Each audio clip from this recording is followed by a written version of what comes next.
So, may nakalimutan pala akong idagdag, since kailangan may centerline pala 'to.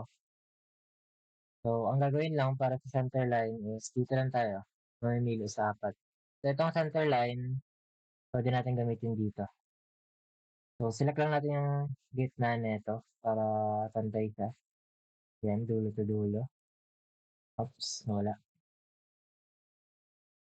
So, dulo to dulo, may centerline. Then, create. Tapos, puwede natin siyang habaan 'to.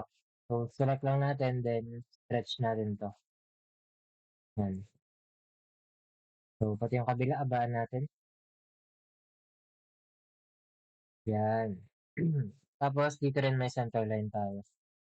So, ito lang centerline, gitna ulit, then dito, then create, tapos habaan lang ulit, na-select, hmm, yun. So, yun lang. Hmm.